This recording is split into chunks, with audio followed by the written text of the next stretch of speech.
Garland Thompson, nobody exemplifies survival better than you as the producer of the Frank Silvera Writers Workshop, holding it together against all odds. I'd just like you to tell us a few things about why you are participating or brought this about, this event. Well, first of all, to the ancestors, they've given us instructions that we're at a very critical juncture. People of color, indigenous people, all of our mother children, we must come together. We have they've given us one more grand opportunity. We must come together. We must pull the family together all in a tight circle and light the cook fires, put the children to bed, and for us elders to decide, where are we going to go? Are we going to go into some other egocentric? Are we going to go into Eurocentric? Are we going to go into Afrocentric? What direction are we going to go? We must create a new world, because this one is over. This one is over. It's for artists. I would not be in theater. It's healing. For me, it is healing. When I go to theater, that's church. I go there not to play. I go there to pray. So we've come together to heal from the wounds that we've all been insulted with? Right. We have been warned. We were warned in the mid-'80s that the 90s would reach a point, and we're preparing for the 21st century.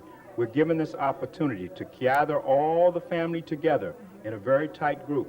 Now, to discuss what we need so we can leave a paper trail for our children, so that we can grow new people for the theater and create a new world. And we want to talk about each and every one of the problems and sort of exercise this demon that is separating us. If you want to ruin a cook fire, scatter it. Let's bring it together. Let's bring it together. So this is why, and we thank NYU and Earl Davis of the Institute of African American Studies and Robert Taylor. They had the vision to bring us here. They said, all we said is give us a big room, security, and get out of our way. You know what's going on right here.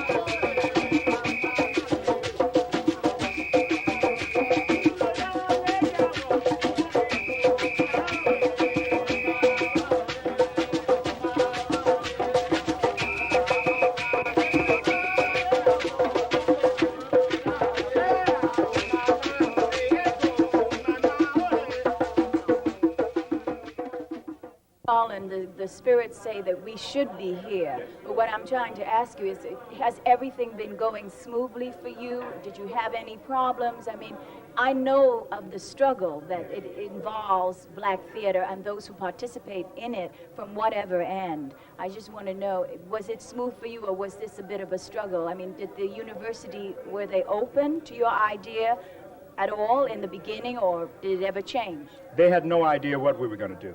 They had simply no real idea. But Heartbeat, all we need is one key person to say, I'll take a risk with this. So then when we had others who were blocking us in each way, then there was just simple confusion.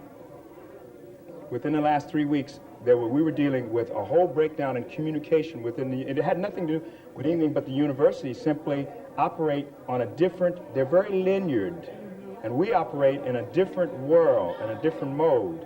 So we had to go home and figure out, why aren't they communicating with us? Why do we need to have a special series of permits to go stand in that park?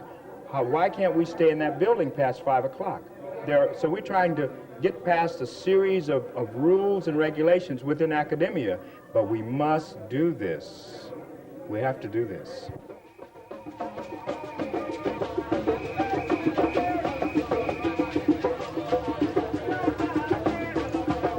You've got to believe in the play you're producing. It's got to be, the play is a part of you, you know.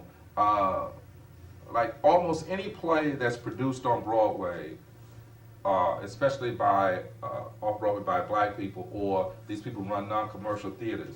Like if you're a playwright, you know, I probably could read your play and tell you what producer would produce it tomorrow. He may hate you, but he's going to produce that play, because it's a part of who he is. Like if you've never been to my theater, then you can't send me a play because you don't know what I'm about. But if you've been to my theater and seen a play, or seen a lot of plays, you really know what to send me. You know, you may not be writing it, you know, so you say, I'll take a chance on, you know. But if for 8 years I've been trying to do a play on Malcolm and kept failing, and you say, I got one on Malcolm.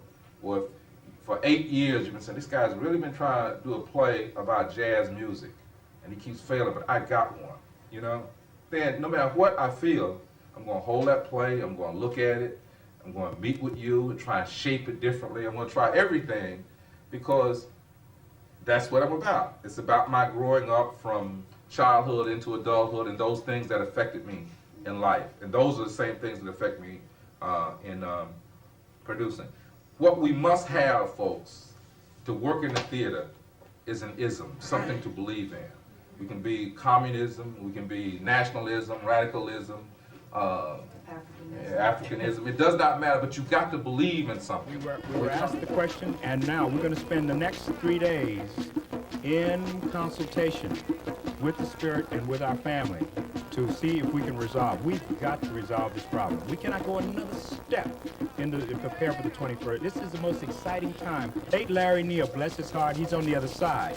He says if we blow this opportunity and do not do and create the last of what is there for us, if we do not make an impact, we will have lost the greatest opportunity.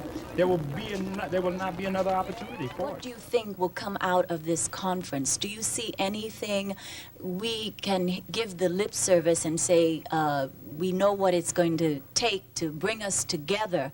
Do you really think a tremendous collaborative effort will come out of this conference? I think the best thing that we can hope for in a conference like this is like there are a lot of people from around the United States here at this conference, and they will know that they are not isolated in Michigan or California or Cleveland. We're all talking about the same thing, and that is the survival of a people, the survival of an art form, and that way our networking can be put into very good use, because suddenly I actually have a name of a person in Cleveland I can contact. Suddenly I actually have a voice and a face I can put together in LA or San Francisco. And I think that's very important for a conference like this. I think also the fact that a university like NYU is hosting this conference, and it is one of the richest universities in the world, and yet at any session you won't see more than 3 or 4 white people, is absolutely appalled. I'm appalled. It's abominable, you know? It's like this conference is being done with a sort of like hands-off, a certain sort of like distance. The university said, okay, we'll get involved, but if we endorse it, we must acknowledge you exist. And if we acknowledge you exist, then we got to also acknowledge the fact that we are not, how can I say, we are not dealing with the black students here, even though they're paying $18,000, $19,000, $20,000 a year for tuition. We're not dealing with any black productions here, even though we have black students here. So they're not going to acknowledge this conference, okay? The fact that it's in New York is really amazing, because for someone to come to New York from Detroit costs about 4 times as much as it costs to come to Winston-Salem from Detroit, because hotels and transportation, just getting around. So I think this is a major, major step in the right direction. Duke Aramu, Dr. Robert Taylor, that is the name, Taylor, yes, and Earl S. Davis. And if you're not aware of the Institute of African American Studies, there's a wake-up call on campus now. And of course, Lisa Renee Whitfield, Tish, alumni, and main spark plug. We have all this youth and power, and us old guys, they keep us in line. We appreciate that. They keep us on our toes. They keep us fighting and struggling. They said we must recognize the youth. We must make sure that the old connects with the new. We have work to do. We have to get ourselves together. We cannot sit and talk anymore. As Lloyd Richards say, I'm tired of talk. I'm tired of conferences. Let's do. Let's get this work moving. We want to see new work. We're bored to tears. We want to see new concepts, new collaborations. Let's move. We want to get the Graham Browns back uptown to work with us occasionally. We want to make sure they're working with us. We don't want to lose them. So with this young, remember now, we call them the BTIA5. We are dangerous now. And now, you got to watch our back because they're trying to take us off. There are assassination plots against each and every one of us. We must have your protection. They can't move on us if you're with us. You have to be with us. So in any case, we have Earl, Rob, let's sit. Let's everybody stand up and join hands together. Join hands with your friend next to you. Everybody grab a hand, We need your leadership, elders. We need you to tell us, show us, as the protectors and the ancestors did in the park on Friday, understand they are with us, they applaud us. The Roger Furmans are here, the Larry Neals are with us, each and every one of us, all the way to Langston Hughes and company. Let's stick together. Praise be all to power. Please go. Let's have a wonderful day.